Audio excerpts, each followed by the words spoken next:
अस्सलाम वालेकुम दोस्तों, ड्रामा से मेरी बहुओं की आने वाली साहब बहुत दिलचस्प और धमाकेदार होती जा रही हैं। शाहवीर अब ये बात सोचने पे मजबूर हो चुका है कि उसने ईमान को धोखा देके बहुत बड़ी गलती की है, क्योंकि महानूर किसी भी तरह उसके इरादे पे पूरी नहीं उतरी। महानूर एक धोखा देने वाली लड़की है और उसकी मामा लोगों को लूट के वहाँ से चले जाते हैं। अब उसको उस लड़के की बातों पर भी यकीन आना शुरू हो चुका है, जो उसने कहा था कि इन लड़कियों पर बिल्कुल भी यकीन ना करना, ये लोगों के साथ धोखा करती हैं और फिर वहाँ से भाग जाती हैं।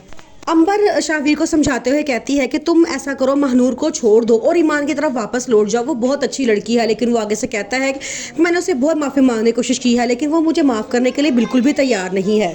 मुस्कान और राहिम की मंगनी की तैयारियां चल रही होती हैं। सब बहुत खुश होते हैं। मुस्कान और राहिम वक्त पे तैयार होकर आ जाते हैं और दोनों बहुत ही प्यारे लग रहे होते हैं। ईमान आज बहुत खुश है क्योंकि उसके दिल की बहुत बड़ी ख्वाहिश पूरी हो रही है, जिसकी वजह से वो वापस अपने उस घर में गई थी जहाँ वो जाना कभी सोच भी नहीं सकती थी। अब अंबर भी शाहवीर का साथ देती है और ईमान से कहती है कि तुम अपने बच्चे की खातिर अब एक दूसरे को माफ करके फिर से एक हो जाओ। जबकि दूसरी तरफ महक अब आर्यान से कहती है कि तुम्हें औलाद की जरूरत है, तुम ऐसा करो दूसरी शादी कर लो।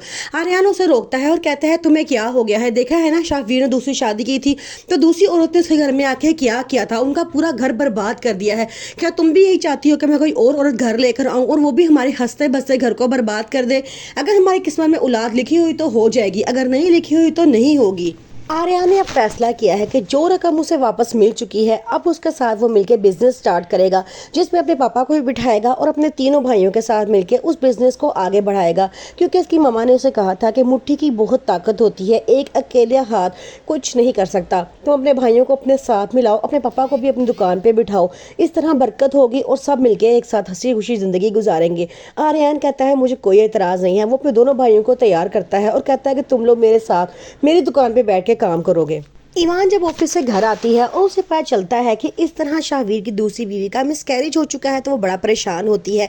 लेकिन जो कि वो अपनी आंखों से उन दोनों को मॉल में एक साथ देख कर आती है तो बड़ा हैरान होती है। उसकी सास कहती है कि महानूर की तबीयत बहुत ख़राब है और वो हॉस्पिटल में मौजूद है, लेकिन ईमान कहती है कि नहीं, उन दोनों को तो मैंने आज ही मॉल में शॉपिंग करते हुए देखा है। अब उसकी मामा के सामने उनकी हकीकत खुलकर आ जाती है और वो कहते हैं कि अब हमें कोई प्लान करना चाहिए कि शाहवीर को भी सारी हकीकत बतानी चाहिए कि ये लोग झूठ बोल रही थी।